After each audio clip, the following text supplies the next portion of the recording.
Hello po mga kabayan, mga kalingap, mga ka-business kapapi. Magandang buhay po, Analisa Reality Vlog. Reaction po tayo ngayon. Dito po sa Kalingap Community, particularly po kay Andy Kayakap Vlogs, kay Kuya Andy po. Dito po to sa pagbisita nila kay Joy Diwata doon sa boarding house, kung saan ito nakatira at doon nga nag-aaral. Kasi nga namiss nito ni Nani Imelda. At may mga katanungan, may nabasa din po ako sa comment section na patungkol sa YouTube channel. Kung bakit wala pa si Joy, kung handa na ba ito, at kung ano yung kasagutan niya. Pero bago yon, please support po natin sila Kuya Bal Santos Matubang, Ate Edna Vlogs, Kalingap Rab, tsaka Pia Matubang, mga kasamahan ko pong reactors. Dito sa Kalingap, mga Karepa Reactors, and Kalingap Partners. Also, Ka-Business Official, pa-support po natin. Mrs. KB Official, Papa Dins TV, Ka-Business Family, mga Ka-Business Reactors po na kasamahan ko. Please, support ho natin. So, eto na. May nilagay po akong clip. So, dyan po sa aking thumbnail, yung sa YouTube channel, nakahanda na ba ang ating Joy Diwata? No? Din kung ano yung kanyang kasagutan nga. So, ito po, ipi-play ko muna at maraming salamat po sa iyo, Kuya Andy, dahil kumuha pa ako ng short clip para ho dito para maging malinaw naman resibo ko kung ano ang kasagutan at naging sagot ni Joy doon sa tanong mo, at ganoon na rin yung mga nagmamahal sa kanya. Kasi kinukumpara ito, bakit si Carla may YouTube channel na. No? Kasi ito may sinabi dito, bago ko i-play yung video ni Kuya Andy, yung clip. Shoutout po kay Ma'am Merlin Cabarubias. Basahin ko po, i-attach ko yung kanyang comment. Sabi niya, bakit si Carla may YouTube channel naman? Yan. Bakit hindi ba pwede kay Joy? Ibig ba sabihin hawak ng kalingap ang buhay ng mga beneficiaries? Wow! Ano sila? Diyos? Ma'am Merlin, hindi naman po ganon. Panoorin niyo po, ito yung kasagutan ni Joy kung bakit wala pa siyang YouTube channel at kung ano yung kanyang stand patungkol dito sa pagkakaroon ng channel. Kasi dati nga nabanggit din naman dito ni Kuya Andy kung ano yung before pa inaayos nga yung bahay nila Joy is hindi pa siya ready kasi nga mas uunahin niya priority yung kanyang pag-aaral. Pero ito, open ba si Joy magkaroon ng YouTube channel habang nag-aaral siya? Ano ba? Ano bang gagawin niya? So ito po yung clip. Panoorin po natin. Kaya po narito inyong lingkod mga kababayan para paalam din po sa inyo. Gusto ko po kay Joy manggaling ito, no? Sa mga nagsasabi na dapat daw maggawa ng YouTube channel si Joy. Noon pa man po pinapaliwanag ko na sa inyo na hindi pa yung gagawa ng YouTube channel, mga kababayan. Ngayon, Joy, sa dami kasi nagtatanong, ang dami nangungulit sa akin.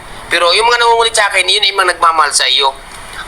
Ikaw ba, kailan ka ba may plano na gumawa ng YouTube channel? Pero kung ikaw ang tatanungin, halimbawa kung ikaw tatanungin ngayon, tatanungin kita, ikaw ba, gusto mo nang gumawa ng YouTube channel o ano? Kung ikaw tatanungin, halimbawa, Depende po kay Kuya. depende pa rin kay Kalingap Rab, no po mga kababayan.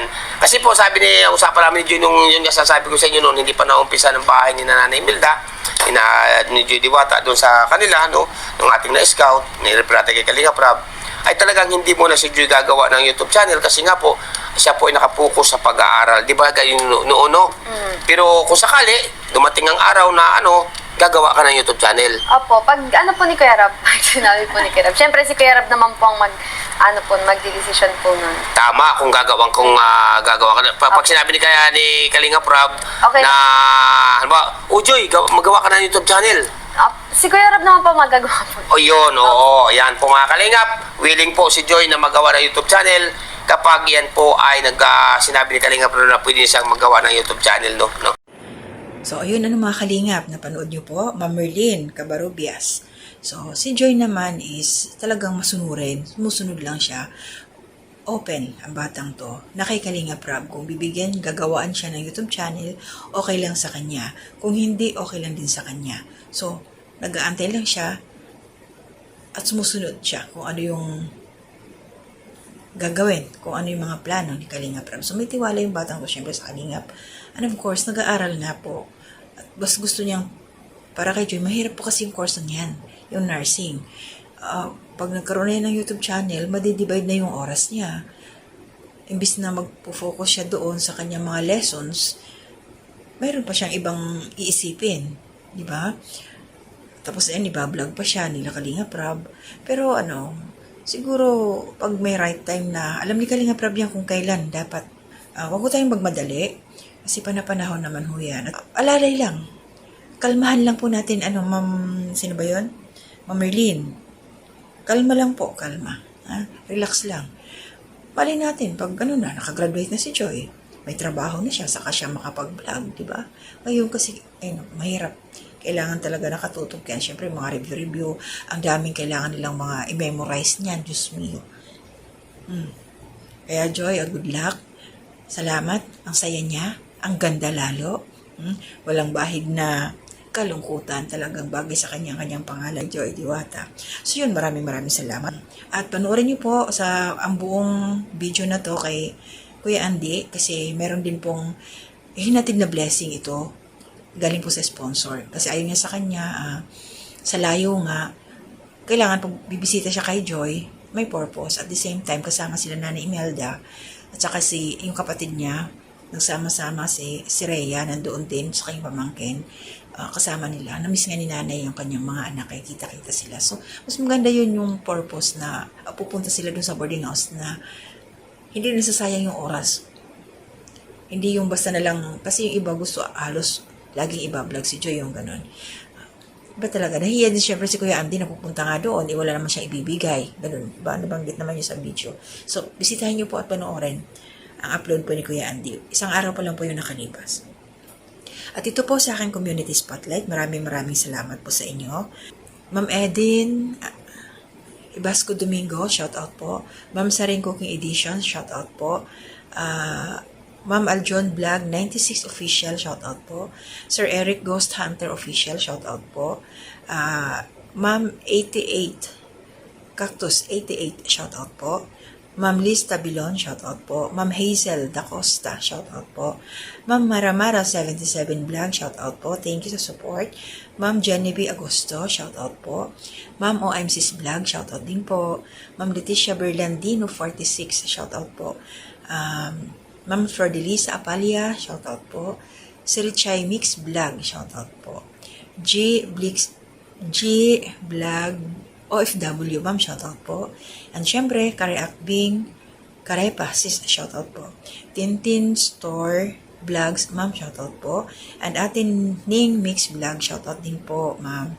And syempre, Nanay Ems Mix Vlog, shoutout po. Aking pinsan, Wolves Tradition, shoutout dahil, thank you sa support. And also, shoutout din po kay Christian Duyab. Salamat, Christian, always ito nandyan siya. Ma'am Sarah's Mix Vlog, shoutout din po. Ma'am Elna Candelario Channel, shoutout po. Ma'am Ermi Capiral, shoutout po. Ma'am Nana Channel TV, shoutout po. Ma'am Fatima Abilgas, shoutout din po. Ma'am Dindin Mix Vlog, shoutout po. And Ate Bang Channel, shoutout po. Yan. Ma'am Rose Mix Vlogs, shoutout po. Ma'am Sarah, shoutout din po. Ma'am Betty Tiburanya, shoutout po. Sir Jesse Lucas, shoutout po, or ma'am. Nanay Soledad Belmonte, shoutout po. Ate Marilyn Nicorsa Miliano Ral, shoutout din po. Ate Nenet Recta, shoutout din. Shoutout din po kay Ate M. Scords ng Calamba, shoutout to Ate, good morning. Ma'am Maria Luisa Cartalaba, shoutout po. Ma'am Merlin Matsuka, shoutout din po. Kalingap Turak, kumusta po, shoutout. Ma'am Flares Channel, kasama ko pong reactor sa Ka-Business Official at sa Kalingap, shoutout po ma'am. Best Friend Italy, shoutout po ma'am. Kabayan Alminda Mix Vlog, shoutout Kabayan. Yan, makasama ko pong reactors dito sa Karepa at sa Kalinga. So yun po yung nasa community spotlight ko.